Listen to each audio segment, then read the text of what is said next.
बिस्मिल्लाहिर्रहमानिर्रहीम अस्सलाम वालेकुम। मेरा नाम डॉक्टर अब्दुल्ला गाजी है। तो आज की इस वीडियो में मैं आपको डैंड्रफ यानी कि खुश्की के बारे में बताऊंगा कि ये होती क्या है, किस तरह हम इसको मैनेज कर सकते हैं, इससे होने वाली सर के अंदर खारिश, स्कैल्प इचिंग या सेबोरिक डर्माटाइटिस जैसी कंडीशंस को किस तरह हम अवॉइड या प्रिवेंट कर सकते हैं।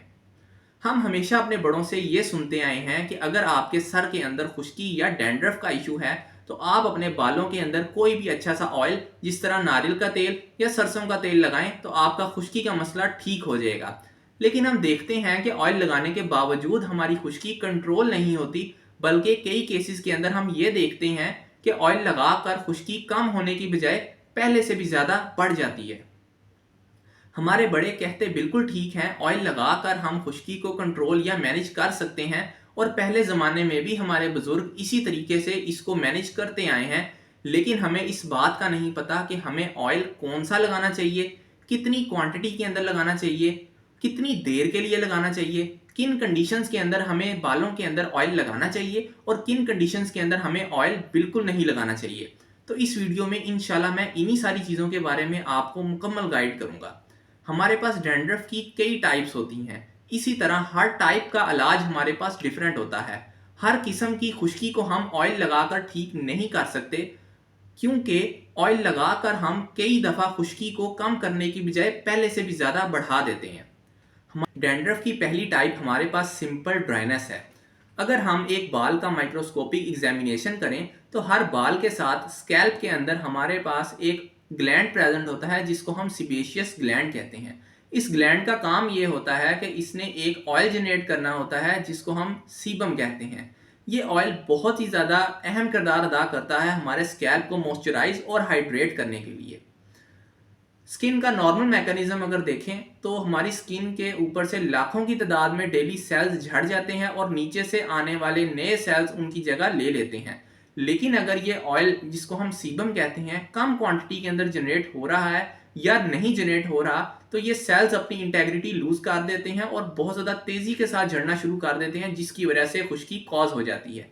इसके साथ हमारे पास फ्री नर्व्स एंडिंग्स एक्सपोज हो जाती है, उसकी वजह से पेशेंट को बहुत ज़्यादा इचिंग, खारिश या सेबोरिक डर्माटाइटिस जैसी कंडीशन कॉज हो जाती है। अब इसका ट्रीटमेंट क्या है वो ये है कि आपने अपने बालों को कभी भी बहुत ज़्यादा गर्म पानी से नहीं धोना, क्योंकि जब भी आप गर्म पानी से बालों को धोएंगे तो इससे हमारे बालों का जो नेचुरल ऑयल या सीबम है वो भी वॉश आउट हो जाता है, जिसकी वजह से खुश्की और ज़्यादा बढ़ जाती है। तो आपने हमेशा नीम गर्म पानी या हल्के ठंडे पानी से अपने बालों को धोना है। उसके अलावा जो सबसे अच्छा ऑयल आप सिंपल ड्राइनेस के केस में खुश्की को ख़त्म करने के लिए कर सकते हैं वो हमारे पास कोकोनट ऑयल है। रिसर्चेस से ये साबित है कि कोकोनट ऑयल के अंदर बहुत ज़्यादा एंटीऑक्सीडेंट्स और विटामिन प्रेजेंट होते हैं। इसके अलावा इसके अंदर मौजूद लॉरिक एसिड हमारे स्कैल्प को मॉइस्चराइज और हाइड्रेट करने और हमारे हेयर के फॉलिकल को नॉरिशमेंट बहुत ज़्यादा देता है। तो आप कोकोनट ऑयल का यूज़ कर सकते हैं। उसके अलावा आप एर्गन ऑयल का यूज़ कर सकते हैं। इसको हम लिक्विड गोल्ड के नाम से भी जानते हैं और ये भी बहुत ज़्यादा इफेक्टिव है हमारे पास हमारे स्कैल्प को मॉइस्चराइज करने, डैंड्रफ को ख़त्म करने के लिए, और ये भी बहुत ज़्यादा एंटीऑक्सीडेंट्स और विटामिन से भरपूर है। उसके अलावा इसके अंदर एंटी फंगल प्रॉपर्टीज़ भी होती है जो कि हमारे पास डैंड्रफ को ख़त्म करने में बहुत ज़्यादा इफेक्टिव है। उसके अलावा आप जोजोबा ऑयल का भी यूज़ कर सकते हैं। इसकी कॉम्पोजिशन और इसका फंक्शन तकरीबन हमारे पास जो नेचुरल बालों का जो ऑयल है उससे मिलती जुलती है, तो आप जोजोबा ऑयल का भी यूज़ कर सकते हैं। लेकिन ये argan oil, jojoba oil easily available नहीं होते, और अगर अवेलेबल भी हैं तो ये बहुत ज़्यादा कॉस्टली हैं और इस बात की गारंटी भी नहीं होती कि ये हमारे पास ओरिजिनल हैं भी या ये मिलावट शुदा हैं। तो आप कोकोनट ऑयल का यूज़ कर सकते हैं और ये बहुत ज़्यादा अवेलेबल भी होता है और ये थोड़ा सा सस्ता भी है। तो आप कोकोनट ऑयल का यूज़ डैंड्रफ के केस के अंदर, सिंपल ड्राइनेस के केस के अंदर यूज़ कर सकते हैं। उसके अलावा दूसरा काम जो आपने करना है वो ये है कि आपने जो हार्श केमिकल्स वाले शैम्पू हैं उनसे आपने अवॉइड रहना है। आपने कोशिश करनी है सल्फेट फ्री शैम्पू यूज़ करें। उसके अलावा वो शैम्पू यूज़ करें जिसके अंदर ये केमिकल्स मौजूद नहीं हैं, जिस तरह पैराबेन्स वगैरह। ये बहुत ज़्यादा हमारे स्कैल्प के लिए और बालों के लिए नुकसानदेह हैं। इससे खुश्की होती है, उसके बाद खारिश होनी शुरू हो जाती है और सेबोरिक डर्माटाइटिस जैसी कंडीशन भी इनकी वजह से कॉज हो जाती है। तो आपने इन शैम्पूज़ को अवॉइड करना है और कोशिश ये करनी है कि आप ऑर्गेनिक शैम्पूज़ का इस्तेमाल करें। डैंड्रफ की दूसरी टाइप हमारे पास स्कैल्प सोरियासिस है, जिसको हम सर में चंबल का नाम भी देते हैं। इस कंडीशन में हमारे स्कैल्प के ऊपर डैंड्रफ या खुश्की की एक मोटी तह जम जाती है, जिसकी वजह से पेशेंट को बहुत ज़्यादा खारिश होती है। इस कंडीशन में हमारे स्किन का टर्नओवर रेट बहुत ज़्यादा बढ़ जाता है, जिसकी वजह से खुश्की बिल्कुल भी कंट्रोल में नहीं आती। स्कैल्प सोरियासिस के ऊपर या सोराइसिस के ऊपर एक डिटेल्ड वीडियो आपके साथ इसी चैनल के ऊपर शेयर कर चुका हूँ। डिस्क्रिप्शन में लिंक आपके साथ शेयर कर देता हूँ। अगर आपको स्कैल्प सोरियासिस का या सोरियासिस का इशू है तो आप वो वीडियो देख के इसकी मैनेजमेंट और इसका ट्रीटमेंट कर सकते हैं। डैंड्रफ की जो मोस्ट कॉमन कॉज है वो हमारे पास एक यीस्ट लाइक फंगस होती है, जिसको हम मलेजेजिया कहते हैं। ये फंगस नॉर्मली हमारे स्कैल्प के ऊपर नेचुरली प्रेजेंट होती है। हमारी बाकी स्किन के ऊपर से जब हम प्रॉपर क्लीनिंग करते हैं, जिस तरह टॉवल वगैरह से अपने जिस्म को साफ करते हैं, तो डेड सेल्स होते हैं वो इजीली रिमूव हो जाते हैं। लेकिन जिन जगहों के ऊपर बहुत ज़्यादा बाल हैं, जिस तरह हमारी बियर्ड हो गई, दाढ़ी, सर के बाल हो गए, इसके ऊपर अगर हम प्रॉपर क्लीनिंग ना करें तो जो डेड सेल्स हैं ये हमारे स्कैल्प के ऊपर ही जमा होने शुरू हो जाते हैं और उधर एक लेयर सी जनरेट कर देते हैं। अब ये जो मैंने आपको फंगस यीस्ट लाइक फंगस मलेजेजिया बताई है, इसकी खुराक हमारे पास ऑयल और फैट्स हैं। ये फंगस हमारे पास जो हमारा नेचुरल बालों का ऑयल है उसको डाइजेस्ट कर लेती है।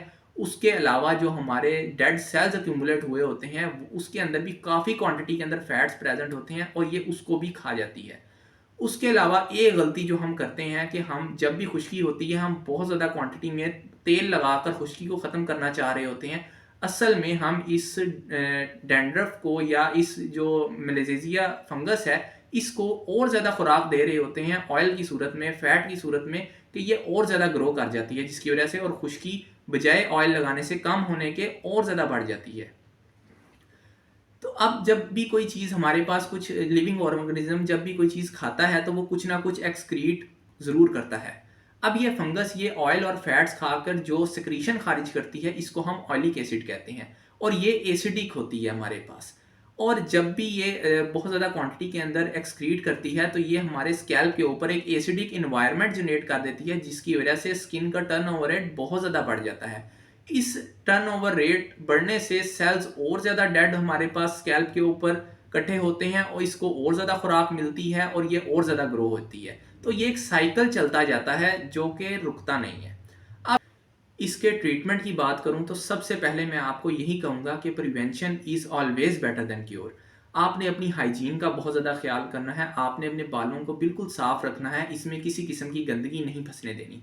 उसके अलावा आपने किसी किस्म का स्ट्रेस नहीं लेना, क्योंकि जब भी हम स्ट्रेस लेते हैं तो हमारी बॉडी का हार्मोनल इम्बैलेंस हो जाता है, जिसकी वजह से स्किन का टर्नओवर रेट बढ़ता है और इवेंचुअली हमारे पास डैंड्रफ बढ़ जाती है। उसके अलावा आपने बहुत ज़्यादा गर्म पानी से बालों को अपने नहीं धोना। उसके अलावा अगर आपको स्कैल्प सोरियासिस का खुदा ना खास्ता इशू है और सर के अंदर बहुत ज़्यादा खुश्की हो गई है और लेयर एक इकट्ठी हो गई है बालों के अंदर, तो आप कोशिश, अगर आप मेल हैं तो कोशिश करें अपने बालों को मुकम्मल तौर पर ट्रिमर के साथ आप ख़त्म कर दें और जो आपको रेमेडीज़ या इसके ट्रीटमेंट बताऊंगा वो करके आप इसको काफ़ी हद तक ख़त्म कर लें, कम कर लें, ताकि इसका इफेक्टिवली ट्रीटमेंट जो है वो किया जा सके। क्योंकि बालों के साथ इसकी मुकम्मल सफाई करना और इसकी रेमेडीज़ करना थोड़ा सा डिफ़िकल्ट होता है, तो अगर पॉसिबल है तो आप मुकम्मल इसको ट्रिम करके फिर एक दफ़ा इसको यूज़ करें। लेकिन अगर स्वीयर केसेज है तो फिर उन केसेस में करें। नॉर्मल अगर थोड़ी बहुत डैंड्रफ है तो वो वैसे भी क्लियर हो जाएगी। उसके अलावा आपने किसी भी अच्छे से एंटी डैंड्रफ शैम्पू का यूज़ करना है। काफ़ी अरसे से मैं एक ऑर्गेनिक शैम्पू बनाने पे काम कर रहा हूँ, ऑलमोस्ट रेडी हो गया है। इसमें बस कुछ एसेंशियल ऑयल्स हैं जो कि अभी तक मुझे एक दो मिल नहीं है इधर पाकिस्तान से अवेलेबल। इंशाल्लाह कुछ अरसे तक मिल जाएंगे तो ये कंप्लीट हो जाएगा। लेकिन मार्केट के अंदर काफ़ी ज़्यादा अवेलेबल है ऑर्गेनिक शैम्पूज़ और एंटी डैंड्रफ, तो आप किसी भी शैम्पू का इस्तेमाल कर सकते हैं। लेकिन आपने कोशिश ये करनी है कि वो शैम्पू सल्फेट फ्री हो हमारे पास और इसमें किसी किस्म के पैराबिन या हार्श केमिकल्स ना हो, क्योंकि ये बालों को बहुत ज़्यादा नुकसान कर देते हैं और डैंड्रफ वक्ती तौर पर तो कम करते हैं, लेकिन उसके बाद बालों का जो नेचुरल सीबम जनरेट होने वाला जो अमल है उसको ये डिस्टर्ब करते हैं, जिससे इवेंचुअली लॉन्ग टर्म के अंदर हमारे पास डैंड्रफ बाद में बहुत ज़्यादा बढ़ जाती है। तो उसके अलावा जब भी आपने कोशिश ये करनी है कि बाल आपके जब गीले हों तो आपने उसके अंदर कॉम्बिंग करनी है और कोशिश ये करें कि आप 20 स्ट्रोक्स जो हैं दिन में 3 दफ़ा आप ये करें। ये एक रिसर्च से साबित हुआ है कि जब हम कॉम्बिंग करते हैं तो जो डेड सेल्स हैं वो काफ़ी ज़्यादा रिमूव हो जाते हैं हमारे पास और उसके अलावा जो फंगस है वो थोड़ी बहुत कह लें डिस्प्लेस, आम अल्फाज में अगर आपको कहूँ, अपनी जगह तब्दील करती है, जिसकी वजह से उसको खुश्की को ख़त्म करने में काफ़ी ज़्यादा जो है हमें मदद मिलती है।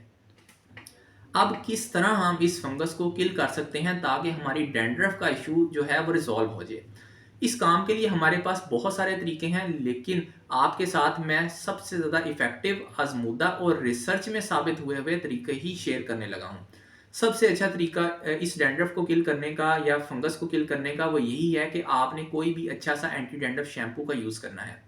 लेकिन आपको दोबारा कह दूं कि इस शैम्पू में किसी किस्म के हार्श केमिकल, सल्फेट्स, पैराबिन वगैरह का यूज़ ना हो, क्योंकि ये वक्ती तौर पे तो खुश्की को कंट्रोल कर देंगे, लेकिन ये बालों की रूट्स को, फॉलिकल्स को इतना ज़्यादा कमज़ोर कर देंगे कि इससे जो नेचुरल जो प्रोसेस है सीबम क्रिएट होने का वो रुक जाएगा या स्लो डाउन हो जाएगा, और खुश्की बाद में लेटर ऑन और ज़्यादा बढ़ जाएगी और फिर कंट्रोल में नहीं आएगी। तो आपने किसी भी अच्छे से ऑर्गेनिक शैम्पू को यूज़ करना है, गर्म पानी से बहुत ज़्यादा बाल नहीं धोने, बालों को प्रॉपर सफाई का ख्याल रखना है, जो कि चीज़ें आपको मैं पहले बता चुका हूँ। उसके अलावा दूसरा तरीका ये है, जिस तरह मैंने आपको बताया कि ये जो फंगस है ये अपना जो एक्सक्रीशन खारिज करती है वो एसिडिक नेचर का ओलिक एसिड होता है। अब इसका तरीका ये है कि एसिडिक एनवायरनमेंट को और ज़्यादा एसिडिक कर दिया जाए ताकि ये फंगस मर जाए। इसके लिए आपने दही का यूज़ करना है। हम अक्सर ये सुनते हैं कि अगर आपके बालों के अंदर खुश्की है तो हम लोगों से सुनते हैं, वो कहते हैं कि दही लगाएँ, दही हमारे बालों के अंदर से खुश्की को ख़त्म कर देता है। असल में दही के अंदर लैक्टिक एसिड प्रेज़ेंट होता है, जब हम इसको लगाते हैं तो एसिडिक एनवायरनमेंट और ज़्यादा एसिडिक होता है, जिसकी वजह से ये फंगस किल हो जाती है। लेकिन दही आपने कोशिश करनी है थोड़ा पुराना लेना है, जिसके अंदर बबल्स बन रहे हो, क्योंकि यानी कि खट्टा दही। इस दही के अंदर काफ़ी क्वांटिटी के अंदर लैक्टिक एसिड होता है, जो कि इस फंगस को किल करने के लिए बहुत ज़्यादा इफेक्टिव है। लेकिन इसके अंदर एक एहतियात आपने लाजमी ये करनी है कि आपने बाद में दही लगाने के बाद बालों को अच्छे तरीके से धो लेना है। दही का कोई भी रेजिड्यू जो है वो बालों में ना रहे, वरना इससे थोड़ी बहुत इन्फेक्शन होने के चांसेस या फंगल इन्फेक्शन दोबारा होने के चांसेस बढ़ जाते हैं। उसके अलावा दूसरा जो रेमेडी आप यूज़ कर सकते हैं वो टी ट्री ऑयल का यूज़ कर सकते हैं। इसके अंदर बहुत अच्छे एंटीऑक्सीडेंट्स, विटामिन्स और एंटी फंगल प्रॉपर्टीज़ मौजूद होती हैं, जिसकी वजह से ये डैंड्रफ को या इस फंगस को किल करने में बहुत इफेक्टिव है। इसके भी मार्केट के अंदर बहुत अच्छे ब्रांड्स मौजूद हैं। नाम मैं किसी का स्पेसिफिक नहीं लूँगा, लेकिन आप टी ट्री ऑयल वाला शैम्पू यूज़ कर सकते हैं। ये बहुत इफेक्टिव है हमारे पास इस डैंड्रफ को किल करने के लिए। उसके अलावा आपने एक और रेमेडी आप कर सकते हैं जो कि इफ़ेक्टिव है। आपने प्याज को चॉप कर लेना है और उसका पानी बना लेना है, रस यानी कि आपने प्याज का ले लेना है। और जितना आपका प्याज का रस होगा उतनी क्वांटिटी के अंदर ही आपने उसके अंदर सादा पानी या नींबू का रस आपने ऐड कर देना है, और उसको आपने बालों के अंदर लगा लेना है। लेकिन अगर आपके बालों में ख़ारिश का इशू है तो आपने इसको कोशिश करें अवॉइड करें, क्योंकि जब आप ये लगाएँगे तो ये जो इसमें साइट्रिक एसिड वगैरह जो है ये बहुत ज़्यादा आपको चुभेगा और बहुत ज़्यादा इरिटेट होंगे आप। तो अगर आपको ख़ारिश का इशू नहीं है तो आप इसको यूज़ कर सकते हैं, लेकिन अगर ख़ारिश का इशू है तो आप इसको अवॉइड कीजिएगा। उसके अलावा आप एप्पल साइडर विनीगर का आप यूज़ कर सकते हैं। इसके अंदर जितनी क्वांटिटी में आप एप्पल साइडर विनीगर या सेब का सिरका आप यूज़ करेंगे, उतनी क्वांटिटी में आपने पानी मिला देना है और इसको आपने अपने बालों के से इससे वॉश कर लेना है। लेकिन इसमें भी आपने ध्यान ये रखना है कि आपको किसी किस्म का ज़ख्म ना हो या ख़ारिश वगैरह का इशू ना हो, वरना ये एग्जैजरेट कर देंगे आपके सिम्टम्स। और उसके बाद आपने बालों को अच्छे से धो लेना है कि किसी किस्म का रेजिड्यू ना रह जाए। उसके अलावा आपने प्लेंटी ऑफ वाटर जो है वो इनटेक करना है, ताकि जो आपका अगर सीबम प्रोडक्शन का इशू हो रहा है या स्कैल्प आपका हाइड्रेट नहीं है तो वो आपका अच्छे से हाइड्रेट हो सके और मॉइस्चराइज हो सके। उसके अलावा आपने बाज़ार की जो बहुत ज़्यादा हेयर प्रोडक्ट्स हैं उनका यूज़ नहीं करना, उनको अवॉइड करना है। ख़ास तौर पे ये जो आजकल हेयर जेल्स चली हुई हैं या हेयर स्प्रेज चले हुए हैं, इनके अंदर अल्कोहल का यूज़ किया जाता है, जो कि डैंड्रफ को कॉज करता है और बालों की रूट्स को भी थोड़ा बहुत कमज़ोर करता है। तो आपने इनका यूज़ नहीं करना। उसके अलावा आपने एक्सेस ऑयल जो है वो बालों में नहीं लगाना। इसकी रीज़न मैं आपको डिटेल से बता चुका हूँ शुरू में। और अगर आपको बाल बहुत ज़्यादा खुरदरे हैं तो उसकी एक तरीक़ेकार आपको बता देता हूँ, वो ये है कि जब आप नहा के निकलें या गीले बालों के अंदर आपने 4-5 किसी भी किस्म के ऑयल ड्रॉप्स ऑयल के आप यूज़ कर सकते हैं। कोकोनट ऑयल हो गया, जोजोबा ऑयल हो गया, कोई भी मॉइस्चराइजिंग ऑयल आप यूज़ कर सकते हैं। आपने उस गीले बालों के अंदर 4 या 5 ड्रॉप्स आपने लगा लेने हैं। उससे आपके बालों के अंदर शाइन भी आ जाएगी और बालों के अंदर जो ये फिजीनेस है या उलझते हैं वो भी ख़त्म हो जाएंगे और डैंड्रफ का इशू भी नहीं होगा। नेक्स्ट वीडियो में इंशाल्लाह बालों की रूट से रिलेटेड जितने मसले मसाइल हैं, एंड्रोजेनिक एलोपेशिया हो गया, हेयर फॉल, बालों का झड़ना, बालचर, इससे रिलेटेड जितने मसले मसाइल हैं इसके ऊपर एक वीडियो के अंदर इफेक्टिव मैनेजमेंट और ट्रीटमेंट आपके साथ शेयर करूँगा। अगर आपने मेरे चैनल को अभी तक सब्सक्राइब नहीं किया तो साथ में दिए गए सब्सक्राइब वाले आइकन को प्रेस कर दें, साथ में दिए गए बेल आइकन को भी प्रेस कर दें ताकि मेरे आने वाली तमाम वीडियोस आप तक सबसे पहले पहुंच सकें। Thank you very much and अस्सलाम वालेकुम। और किसी किस्म का आपका कोई क्वेश्चन हो तो आप कमेंट्स के अंदर आप मुझसे पूछ सकते हैं।